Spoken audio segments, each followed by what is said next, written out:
अवधूत चिंतन श्री गुरुदेव दत्त श्री स्वामी समर्थ. तुम्हा सर्वांचं आपल्या स्वामी शक्ती या चॅनल मध्ये मनापासून स्वागत आहे. स्वामी तुम्हा सर्वांच्या सर्व चांगल्या इच्छा पूर्ण करोत एवढीच स्वामींच्या चरणी प्रार्थना करते आणि आपल्या आजच्या या नवीन आणि सुंदर व्हिडिओला पुन्हा एकदा नव्याने सुरुवात करते.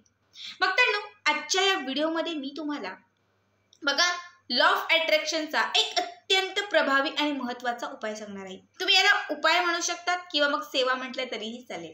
हा एक उपाय तुमच्या आयुष्यामध्ये इच्छित असणाऱ्या सर्व मनोकामना पूर्ण करेल. तुमची अडलेली जी कामे आहेत ती मार्गी लावेल. तुमच्या जीवनामध्ये कितीही असलेली जी नकारात्मकता आहे ती कुठेतरी संपवेल आणि तुमच्या आयुष्यामध्ये सकारात्मकता आणेल. तुम्ही कितीही निगेटिव्ह झालेले असाल तर या उपायाने तुम्ही पूर्णपणे पॉझिटिव्ह व्हाल. बघा, असं कुणीच नसेल की ज्याच्या आयुष्यामध्ये प्रॉब्लेम्स नसतील, ज्याच्या डोक्यामध्ये विचार नसेल. प्रत्येक जण, माझ्यापासून तुमच्यापर्यंत प्रत्येक जण, आता जरी मी तुमच्यासोबत बोलत असले तरी डोक्यामध्ये असंख्य विचार असतात. प्रत्येकाच्या आयुष्यामध्ये आपण अभ्यास करत असतो तरी डोक्यात विचार असतात, नोकरी करत असतो तरी डोक्यामध्ये विचार असतात. हे विचार कधीच संपत नाही. हा उपाय केल्यानंतर, ही सेवा केल्यानंतर तुमच्या डोक्यात असलेले सगळे विचार संपून जातील. तुम्ही पूर्णपणे पॉझिटिव्ह व्हाल. बघा, कितीही तुमच्यामध्ये साठलेली जी नकारात्मकता आहे ती कुठेतरी संपेल आणि तुमचं जे आयुष्य आहे ते सकारात्मक होईल. हा उपाय आपल्याला पहाटे ब्रह्ममुहूर्तावरती करायचा आहे. आता असं म्हणू नका की ताई आम्ही सकाळी केले तर चालेल का, दुपारी केले तर चालेल का, सायंकाळी करू का, रात्री करू का. ब्रह्ममुहूर्त जो सर्वोत्तम काळ किंवा वेळ मानली जाते, ज्याला सर्वात शुभ वेळ मानली जाते, ही ब्रह्ममुहूर्ताची जी वेळ असते ती दैवी भ्रमंतीची वेळ असते. या वेळामध्ये साक्षात दैवी शक्ती जी आहे ती पृथ्वी तलावरती भ्रमंती करत असते आणि या वेळात जर तुम्ही कुठलीही सेवा आणि उपाय केले तर तुमच्या आयुष्यामध्ये त्याचा चमत्कारिक बदल तुम्हाला पाहायला मिळतो किंवा तुमच्या आयुष्यामध्ये खूप जास्त तुम्हाला त्याचा रिझल्ट दिसतो. बघा, आपल्याला याच ब्रह्ममुहूर्तावरती हा उपाय करायचा आहे.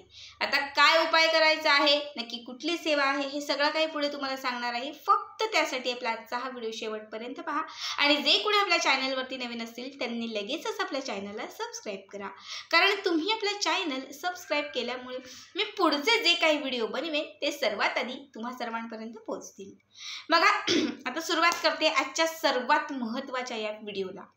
आपल्याला सकाळी जाग येते. बऱ्याच वेळा आपण 6ला उठतो, 5ला उठतो, पण ज्यांना खरं तर ना ब्रह्ममुहूर्तावरती नेहमी जाग येत असते त्यांच्यामध्ये खरं तर काहीतरी दैवी शक्ती असते.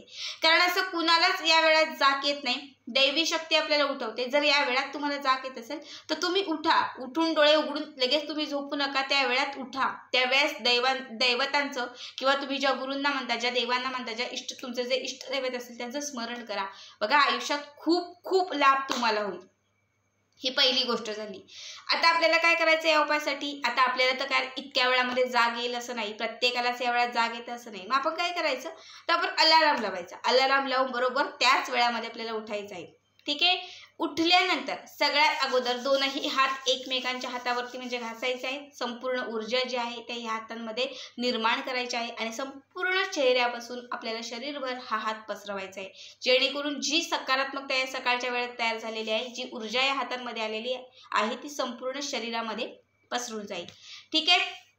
यानंतर बऱ्याच वेळा असं होतं, उठतो पण आता आंघोळ करते, पाणी लावते, आता मुलांचा डब्बा बनवायचा आहे, मुलं या वाजता शाळेत जातील, असे कुठलेही विचार तुमच्या डोक्यात येतील तर ते स्टॉप करायचे. कुठलाच विचार करायचा नाही. मन एकाग्र करायचं आहे. बेडवरती उठून बसा, शांत मन करायचं आहे. फक्त तुमचे जे इष्टदैवत आहे, तुम्ही ज्यांना मानता, ज्या गुरूंना मानता, त्यांचा तुम्हाला चेहरा किंवा त्यांना तुम्हाला तुमच्या समोर आणायचं आहे. ठीक आहे. यानंतर या दोनही हातांची जी ओंजळ आहे ती अशी ओंजळ तुम्हाला म्हणजे दोनही हात एकमेकांना जोडून अशी एक ओंजळ करायची आहे आणि आपल्याला ब्रह्मांडासोबत, युनिवर्स सोबत बोलायचं आहे. ठीक आहे. आपले जे ब्रह्मांड आहे त्यांच्यासोबत पहिलं वाक्य आपल्याला बोलायचं आहे ते म्हणजे, मला आज हा दिवस दाखवल्याबद्दल मी तुमची खूप ऋणी आहे. तुमच्यामुळे मी आज या जगात आहे. तुमच्यामुळे मी आज हा दिवस पाहत आहे. असं तुम्हाला पूर्ण एकाग्र होऊन बोलायचं आहे. मी तुमची सेवा करणार आहे आणि तुमची कृपा जी आहे ती माझ्यावरती अखंड असू द्या. असं तुमच्या मनामधील जे काही तुमच्या गुरूंबद्दल असेल तर तुम्हाला पूर्ण पॉझिटिव्हिटीने तुम्हाला म्हणत राहायचं आहे. हे म्हणून झालं की मग त्यानंतर बघा, हे म्हणून झालं की त्यानंतर आपल्याला पूर्ण एकाग्र व्हायचं आहे. ठीक आहे, ब्रह्मांडासोबत पूर्ण एकाग्र व्हायचं आहे. त्यानंतर आता जी वाक्य सांगतेय ही वाक्य तुम्हाला म्हणायची आहेत. त्यातील पहिलं वाक्य आहे जे 21 वेळा म्हणायचं आहे. तुम्हाला ब्रह्मांडाकडे, अवकाशाकडे बघत, जरी तुम्ही घरात बसलेला तरी अवकाशाकडे वरती बघत ओंजळ अशी भरूनच तुम्हाला म्हणायचं आहे, मी या जगातील सर्वात भाग्यवंत व्यक्ती आहे. मी या जगातील सर्वात भाग्यवंत किंवा भाग्यशाली व्यक्ती आहे. मी या जगातील सर्वात भाग्यशाली व्यक्ती आहे. मी या जगातील सर्वात भाग्यशाली व्यक्ती आहे. असं 21 वेळा म्हणायचं आहे. हे म्हणून झालं की त्यानंतर दुसरं वाक्य म्हणायचं आहे, मी या जगातील सर्वात शक्तिशाली व्यक्ती आहे. मी या जगातील सर्वात शक्तिशाली व्यक्ती आहे. मी या जगातील सर्वात शक्तिशाली व्यक्ती आहे. मी या जगातील सर्वात शक्तिशाली व्यक्ती आहे. हे वाक्यही 21 वेळा म्हणायचं आहे. त्यानंतर तिसरं वाक्य आणि शेवटचं वाक्य म्हणायचं आहे, मी या जगामधील सर्वात रोगमुक्त असणारा व्यक्ती आहे. आजारपणापासून मी खूप लांब आहे. मी या जगातील सर्वात रोगमुक्त असणारा व्यक्ती आहे. मी सर्व आजारातून मुक्त आहे आणि मी या जगातील सर्वात सुखी आणि समाधानी व्यक्ती आहे. हे पूर्ण वाक्य ही तुम्हाला 21 वेळा म्हणत राहायचं आहे. हे सर्व काही म्हणून झालं की त्यानंतर तुम्ही हे म्हणून झालं की त्यानंतर तुम्ही ज्या गुरूंना म्हणतात, आपण स्वामींना म्हणतो, तर श्री स्वामी समर्थ, श्री स्वामी समर्थ या मंत्राचा 15-20 मिनिटं जप करा किंवा मग तुम्ही तारक मंत्र म्हणात तरीही चालेल. आणि मग यानंतर तुमची जी काही कामे असतील सकाळची, अंघोळ, स्नान, जे काही ते तुम्ही करू शकतात. बघा, पुन्हा एकदा सांगते, ही जी वेळ आहे ती साक्षात दैवी भ्रमंतीची वेळ असते. या वेळात आपण पॉझिटिव्हिटीने जे मागतो, बघा ब्रह्मांड काय करतं, तर आपण जे पॉझिटिव्हिटीने त्यांच्याकडे मागतो, जे पॉझिटिव्हिटीने व्यक्त करतो, ते हजारो पटीने ते आपल्याला देतं.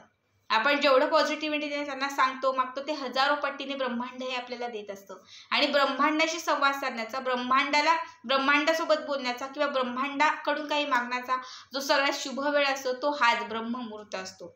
म्हणून याला ब्रह्ममुहूर्त, ब्रह्मांड म्हणून याला ब्रह्ममुहूर्त म्हटलं जातं. या वेळात जर तुम्ही दररोज या गोष्टी केल्यात, आता दररोज ताई आम्ही इतक्या लवकर उठू का, तुम्ही फक्त आणि फक्त 21 दिवस हे करून बघा. ॲक्च्युली लाईट गेलेली आहे. फक्त आणि फक्त 21 दिवस तुम्ही हे करून बघा. कमीत कमी 11 दिवस करून बघा. आयुष्यात किती याचा तुम्हाला लाभ होतो ते नक्कीच तुम्ही स्वतःच जाणून घ्या. मग आपण जर एखाद्या व्यक्तीने ही सेवा करत असताना एखाद्या व्यक्तीने आपल्याला विचारलं की काय मग कसं आहेस किंवा काय, तर आपली जी रडगाणी असतात ना ती सगळ्यात पहिले आपल्याला स्टॉप करायची असतात. नाहीतर बऱ्याच वेळा कुणी विचारलं, नाही बरंच नाही, माझी तब्येतच बरी नाही, आज मला हेच झालंय, माझ्याकडे पैसाच नाही. तुम्ही जितकं रडगाडून म्हणजे जितकं तुम्ही निगेटिव्हिटीने त्याला सांगाल ना, लक्षात ठेवा तुमच्यासोबत इतकं निगेटिव्ह होईल. पण तुमच्याकडे काहीच नाही, पैसा नाही, आजारी आहे सगळ्यात, पण तुम्ही जर म्हणत राहिलात ना, मी खूप छान आहे, मला काहीच झालेलं नाही, मी व्यवस्थित आहे, माझ्याकडे आहे, नाहीपेक्षा माझ्याकडे पैसा आहे, व्यवस्थित आहे, माझं व्यवस्थित चाललेलं आहे, समाधानी आहे, आनंदी आहे, असं जर तुम्ही म्हणत गेलात तर तुमच्या आयुष्यामध्ये अशक्य काही उरणार नाही. तुमच्याकडे काही नसेल असंही काही घडणार नाही. तुमच्याकडे सर्व काही येत राहील, येत जाईल. जितकं पॉझिटिव्हिटीने आपण घरात म्हणतो तितकं आपल्याला ते मिळत जातं. बघा, जी वास्तू असते ही वास्तू आपल्याला दिवसातून 100 वेळा तथास्तु म्हणत असते.